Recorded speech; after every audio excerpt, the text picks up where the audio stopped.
Panginoong Diyos, itinataas namin ang iyong pangalan.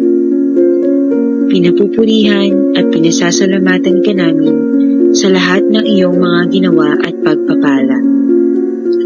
Salamat sa panibagong araw na ipinagkaloob mo sa amin. At sa oras na ito na kami ay muling natipon. Gabayan ninyo po kami sa aming mga gawain. Bigyan mo po kami ng talino at lakas upang magampanan po namin ang aming mga tungkulin. Buksan mo po ang aming isip at puso sa mga bagong kaalaman na aming matututunan. At nawa ay maging kagamit-gamit ang mga ito sa aming buhay at sa pagtulong sa aming kapwa. Ikaw po nawa ang maluwalhati sa lahat ng aming katagumpayan sa araw na ito. Ito lamang po ang aming dalangin sa pangalan ni Jesus. Amen. Magandang hapon. The committee secretary is directed to read the dispositive portion of committee report number 19 relative to the laptop deal. Please proceed. Thank you, Your Honor. Executive summary. Inquiry on the alleged overpriced and outdated laptops procured by the Department of Education. Because schools became physically inaccessible due to the COVID-19 pandemic, DepEd endeavored to adjust to the new normal as everyone became heavily reliant on technology. Now, bearing the brunt of the laptop deal between DepEd and PSDBM are the public school teachers. Instead of enhancing teaching and learning capacities, the actions of DepEd and PSDBM officials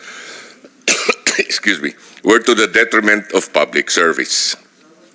After the conduct of 5 hearings and based on the evidence presented, the Blue Ribbon Committee's findings are as follows. 1.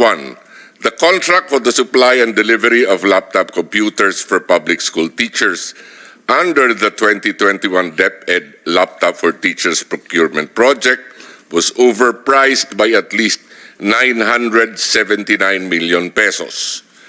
There is sufficient basis to believe that there was a conspiracy to facilitate and/or generate an overprice, which indicates manifest partiality, evident bad faith, and/or gross inexcusable neglect on the part of senior officials and staff of the DepEd and the PSDBM.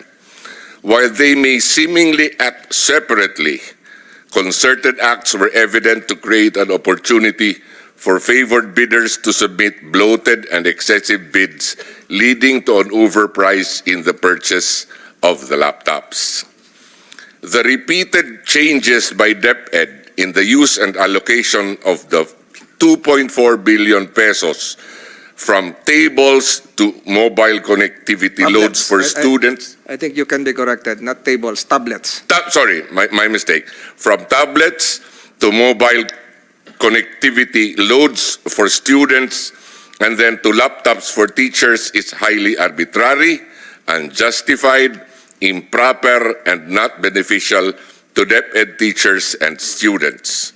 Number 4, the outsourcing of procurement tasks by DepEd to PSDBM contravenes Section 7.3.3 of the 2016 revised Implementing Rules and Regulations of Republic Act 9184, as DepEd has the proficiency and capability to undertake the procurement. Further, rather than hastening the procurement, the transfer to PSDBM delayed it.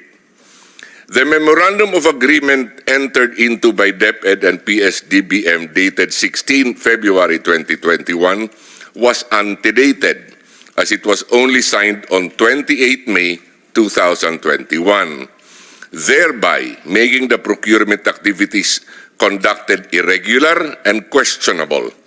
In this regard, the obligating of the funds supposedly for the procurement of the laptops on 18 February 2021 without the said Memorandum of Agreement in place is likewise irregular and questionable.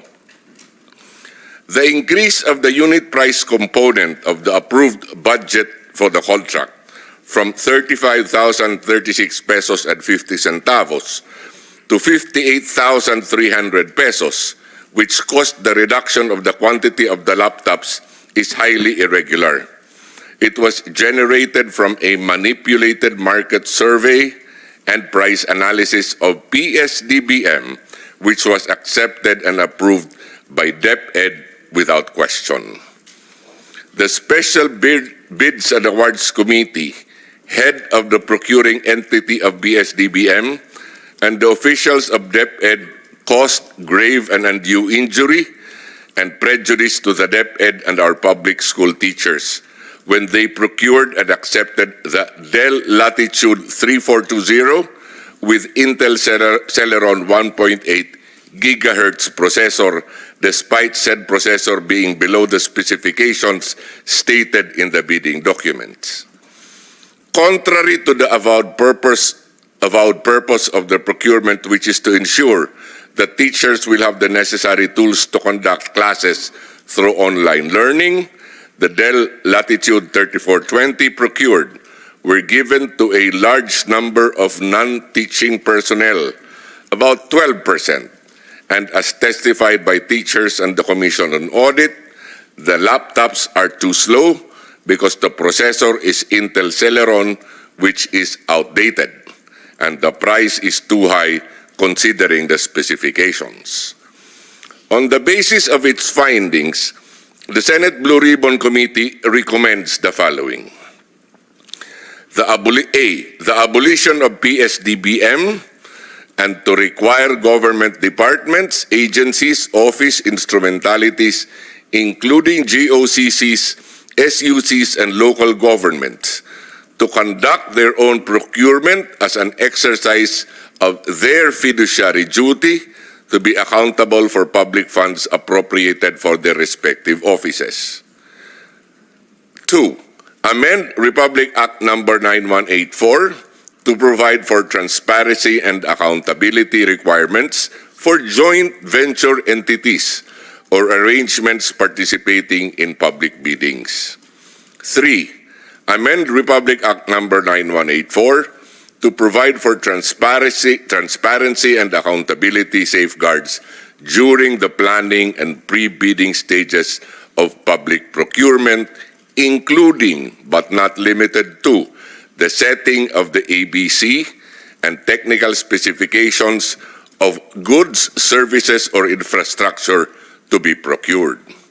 Number 4, recovery of the overprice in the amount of at least 979 million pesos as proceeds of corruption, and the amount actually recovered to be placed in a special National Teachers Trust Fund to support the health and medical needs of public school teachers and the educational needs of their children through a special scholarship program.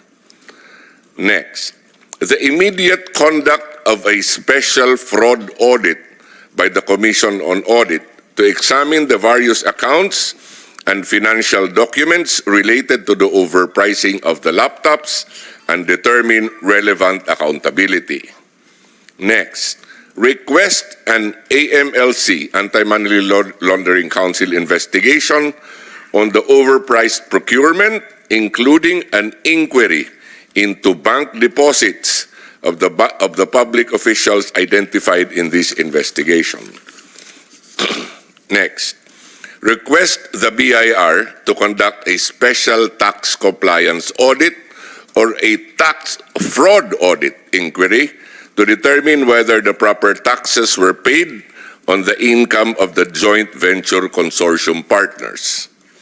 Next, the filing of criminal and administrative cases against the officials of DepEd and PSDBM to include the following.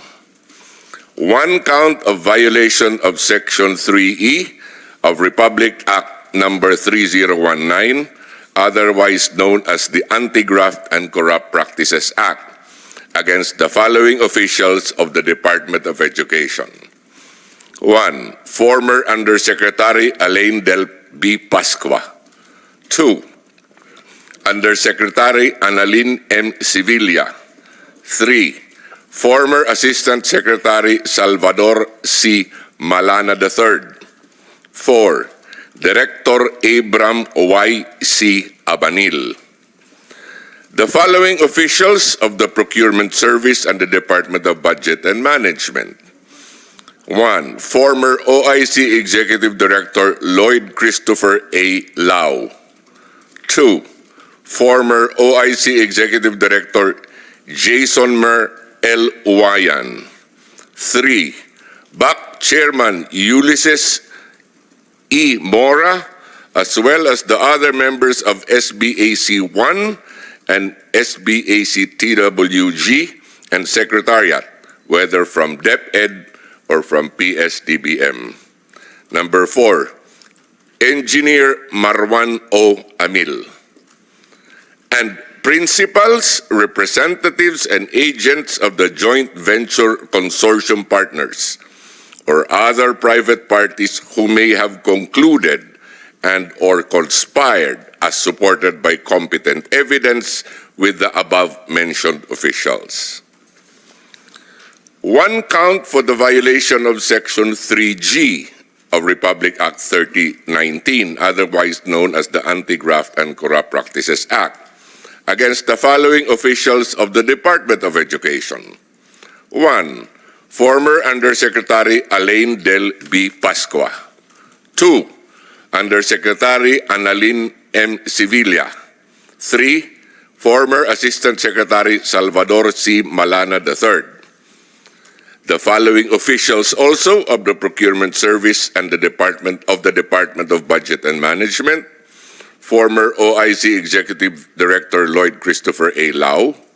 Former OIC Executive Director Jason Mer L. Uwayan, BAC Chairman Ulysses E. Mora, as well as the other members of SBAC 1 and SBAC TWG and Secretariat, whether from DepEd or PSDBM, as well as principals, representatives, and or agents of the joint venture consortium partners or other private parties who may have colluded and or conspired as supported by competent evidence with the aforementioned officials.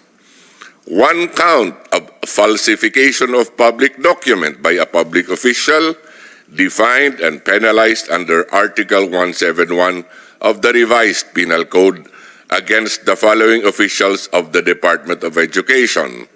Number 1, Undersecretary Annalyn M. Sevilla. Number 2, former Executive Assistant Alec Ladanga. Next, 1 count for violation of Section 3A of Republic Act 3019, otherwise known as the Anti-Graft and Corrupt Practices Act, against the following officials of the Department of Education. 1, Undersecretary Annalyn M. Sevilla, and 2, former Executive Assistant Alex Ladanga. Next, multiple counts of perjury defined and penalized under Article 1A3 of the Revised Penal Code as amended by Republic Act number 11594 against the following officials of the Department of Education. Undersecretary Annalyn M. Sevilla, former Undersecretary Alain Del B. Pascua, former Assistant Secretary Salvador Malana III, former OIC Executive Director Lloyd Christopher A. Lau, and former OIC Executive Director Jason Mer Uwayan of the PSDBM. In addition, the following actions are recommended.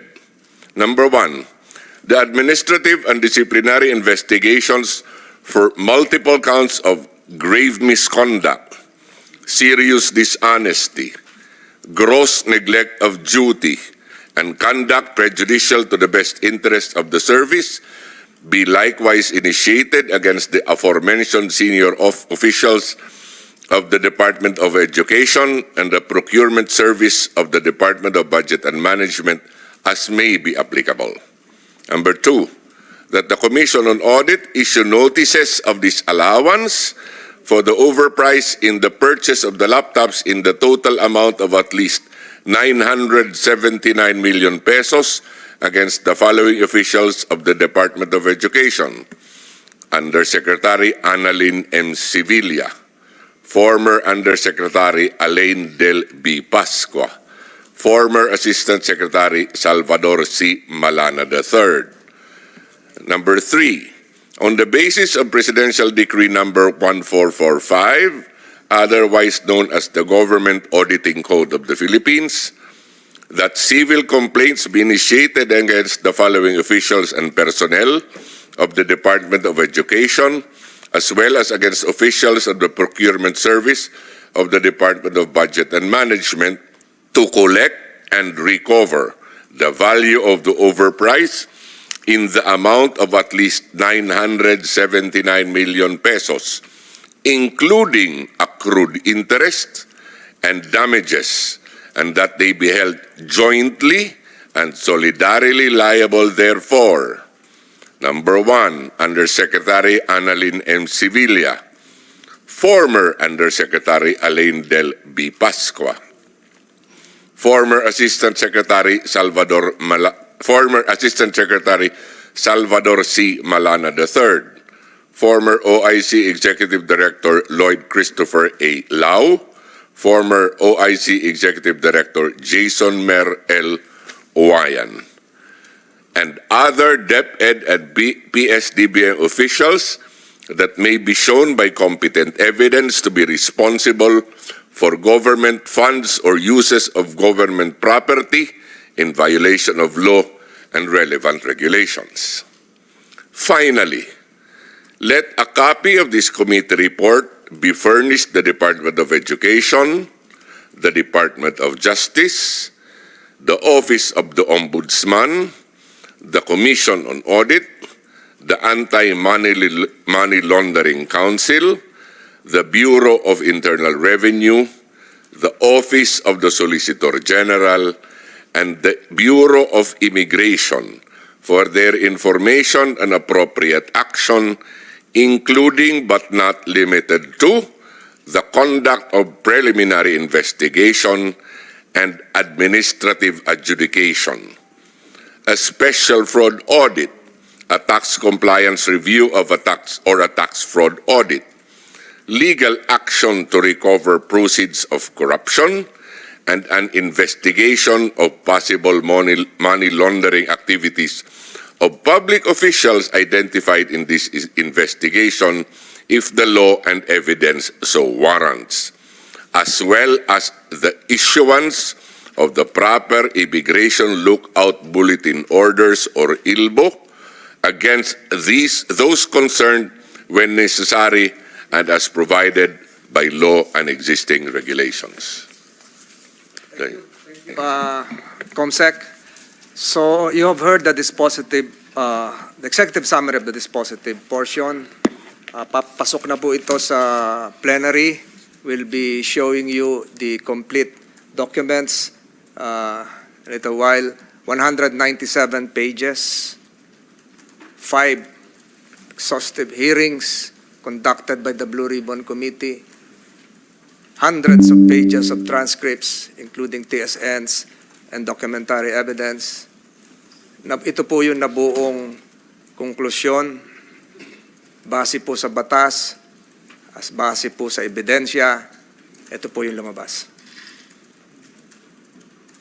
Wala po siguro kayong tanong. Sir?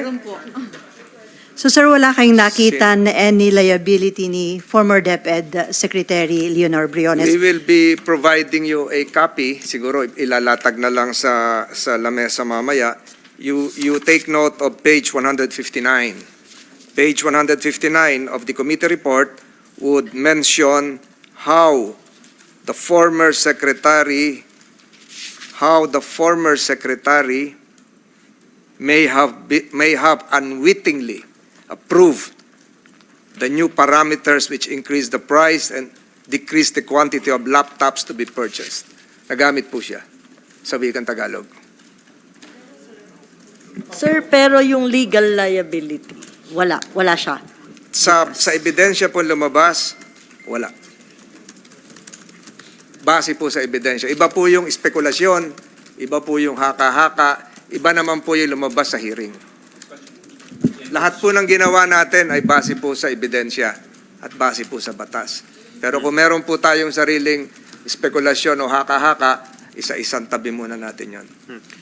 Senator, Sir, iyan po clarification. na nabanggit na sa hearing nandun si Abisado. Siya ba wala ring liability? Hindi po siya nabanggit sa mga pangalan. Hindi po nabanggit dito ang dating Secretary of DBM kasi hindi rin po papunta sa kanya yung ebidensya at yung mga testimonya at yung mga dokumentong nakalap. Sir, clarification, yun dun sa 979 million na dapat ibalik, paano po yun? To be collected, paano yung magiging procedure?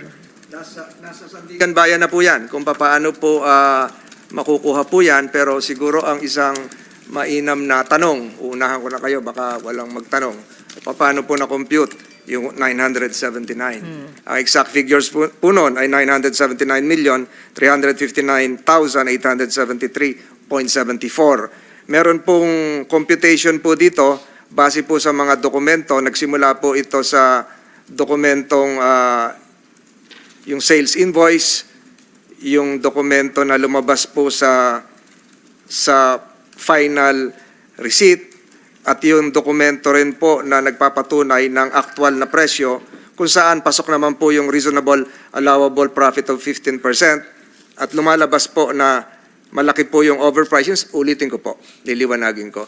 Yung salita pong overprice ay nanggaling sa Commission on Audit. Ilang beses po nilang paulit-ulit na sinabi, base po sa kanilang COA report at doon sa testimonya ng dumalo po sa mga hearings na merong overprice. Hindi po sa committee nagsimula yung salitang overprice, yung po ay nanggaling sa Commission on Audit. Pero meron po tayong computation kung bakit po umabot sa 979,000 plus. Nakakuha rin po tayo ng dokumento galing po doon sa bill of lading sa People's Republic of China kung ano talaga yung halaga ng laptop. So, nandito po lahat yan. Ilalatag namin po yan dito kung gusto nyo tingnan mamaya. Iiwan ko po yan dito. Pwede nyo silipin, maging yung signed copy ng committee report number 19 kasi baka ang tanong naman ng iba, sino yung nakalagda. Titingnan nyo na lang yan. Hindi ko na babanggitin. 12 senators signed. 11 senators voted for this report. 1 dissented. The identities, probably the records will just show. So you're confident, sir, na ma-adapt ito sa plenary, considering Siguro po, base po sa ebidensya. Majority report po ito. Sir, dissented, walang reason na in-indicate dun sa when that senator signed, when he indicated or she indicated that he is dissenting. Out of respect to my colleague, siguro hindi ko na mababanggit yan. Ginagalang ko po ang kapasyahan kahit sino pong miyembro ng Senado. May kanya-kanya pong kapasyahan yan at dapat po yan ay irespeto at igalang. Sir, yung kay Secretary Briones sa palagay nyo nagamit siya, wala pong liability yan, sir, at least negligence po on her.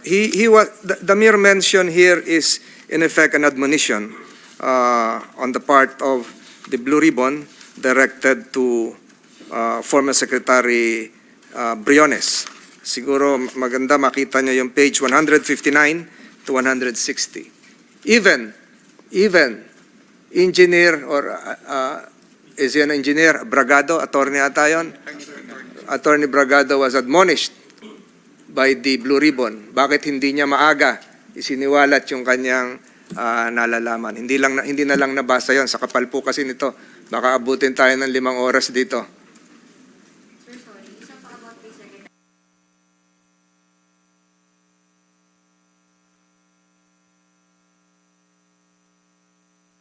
Pirma doon, nakapirma siya doon sa mga unang dokumento, yung pagpapalit-palit.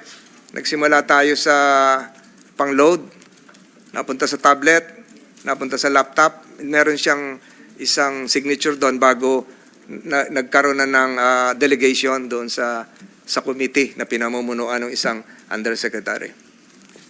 Sir, nag-advise ba yung minority? Kasi according to Minority Leader Coco Pimentel, kung merong hindi na-discuss comprehensively dito sa report, magsasubmit sila ng supplementary report. I think so. But I think you were there. They participated extensively. They were diligent in attending. And they signed the committee report. Okay. They signed the committee report. So sir, magsasubmit daw sila ng supplemental? I heard through the grapevine na magsasubmit sila. Sa'yo, ikaw ata yung grapevine. Hindi. Sir, Biro lang yun. Sir, clarification din. Ano may pananagutan ba yung mga nag-supply? Yung mga nag-supply Nabanggit na na laptop? rito nabanggit na rito. Alam mo, lahat naman yung mga yan allowed ng margin of profit. Pero yung siguro dun sa testimonya, may nagsasabi na tama yung diniliver, may nagsasabi, pinaninindigan nila na yung kapasidad ng laptop ay sang-ayon doon sa requirements. Pero lumalabas sa na-deliver, hindi tugma. At minabalitaan din kayo, siguro sa mga kasamahan nyo, sa Cebu, meron na benta na sa secondary market na laptop. Auction. Second hand. Okay na tayo? Sir, sorry yes. sir. Meron You're po ba from? kayong CNN Philippines po, CNN. sir? Yes, sir.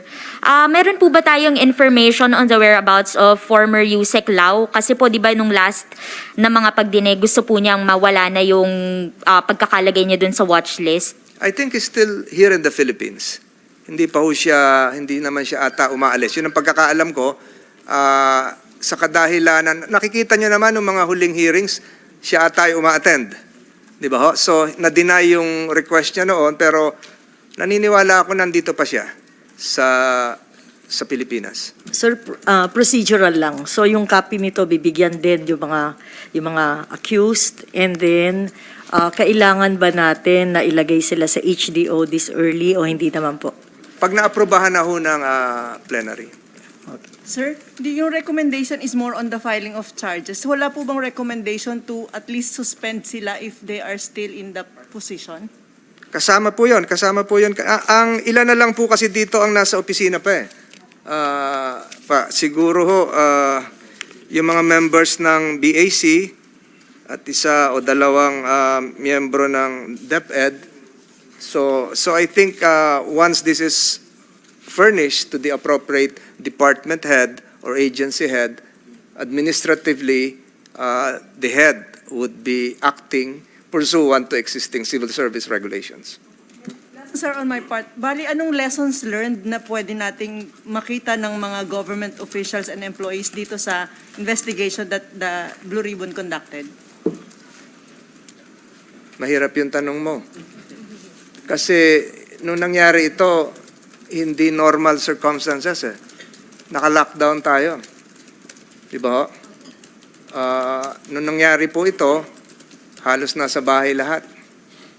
Siguro ang lessons learned dito ay dapat siguro mangibabaw pa rin yung pagpupursige ng tamang direksyon. Ang mga bata po ay nasa bahay. Ang mga maestra at guro ay walang connectivity. Bakit nangyari ito? So dapat po siguro inuna muna yung interest ng mga mag-aaral. Bumaba po yung reading and writing abilities natin ng mga bata. May mga pag-aaral na ganon dun sa lockdown. So nakakalungkot. Ganon din yung mga guro. Lessons learned, marami. Iisa-isahin natin, hindi pa tapos yung istorya. Hindi pa siguro matatapos yung kung ano yung leksyon na natutunan. May mga leksyon pa dapat na matutunan. Wala na? Na po siya sa plenary? Dapat, pero baka hindi pa siguro ito Monday kasi kabubukas lang eh. Hindi pa, baka marami pang nauna sa akin sa Lunes. Safe to say next. Yes. I'm ready. Sir, ready. Sir, sorry. Safe to say na within the month, maa-adapt yung committee report given na meron kayong required signatures? Depende po sa load ng plenary. Ang mga mahalagang bagay na nakikita ko ay yung pag-aamyenda sa Republic Act 11709, yung tungkol sa retirement promotion ng mga miyembro ng Sandatahang Lakas ng Pilipinas. Pangalawa, yung usapin natin tungkol sa agrikultura, lalong-lalo na sa sibuyas. Pangatlo, ay siguro yung mga usapin pa rin sa West Philippine Sea. So maraming kaagaw ito, kakompetensya sa agenda. Sir, last na po for me, sorry. Pa-clarify lang, sir, paano ba yung process usually dun sa recovery? For example, yung 979 million, yun pong mga nabanggit na tao, sila yung dapat magbalik ng pera na yun, tama po ba? Correct. So trabaho ng Sandigang Bayan yan, how to do that. Yung forfeiture, how to garnish, how to check the bank account, sa kanila na yan. And nakalagay naman doon, solidarily liable. Ibig sabihin, yung liability ng isa, magambag-ambag sila para maabot yun. Paano division ng pagbabayad, sir? Nasa husgado na yun. Nasa husgado So, na yan. Sandigan Bayan order ang kailangan? Sandigan. Kailangan ng due process naman yun, maghihiring yun. Hindi naman yun i-adapt kagad ng Sandigan, maghihiring pa yan. So, ibig sabihin, sir, mangyayari yung recovery na yan once na may na-file ng cases and then Yes. mag-hear and then... You are correct. Sir, what's next for Blue Ribbon? Ano yung next? Tatapusin natin tong nakapending yung 44 million vax dose na nasayang. Kung natatandaan nyo yun, nag-hearing na tayo doon. Ang next step doon is to have an executive committee hearing. Lalong-lalo na ngayon, nagkaroon ng pagbabago. The vaccine czar is now the Secretary of National Defense. Baka iba na yung mag-proxy sa kanya doon dahil sa daming gawain ng Secretary of National Defense. I'm talking about Charlie Galvez. So, tingnan natin. Yun na yung kasunod. Tapusin yung vaccine. Thank you. Magandang hapon. Maayong hapon. Dagang salamat. Siguro yung original na gusto nyo makita dito. Ito pala sa akin. So, ilalatag dito yan. Gusto nyo makita yung mga nabanggit kong pahina. Oh, sige.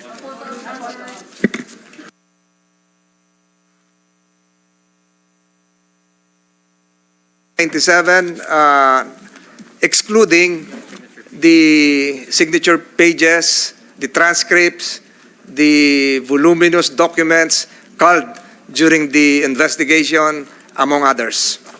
So the report itself lang yung 197? Yes.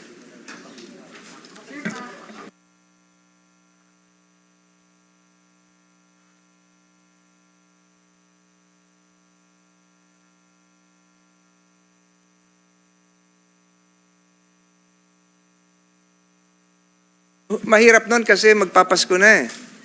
Marami nang nagbakasyon, maraming Christmas party, maraming nasa mga pamilya na nila. Hindi naman natin maabala yung iba. Ulitin ko, lumagda o hindi lumagda, sumang-ayon o nag-dissent, dapat po igalang ang opinyon ng mga senador. Thank you.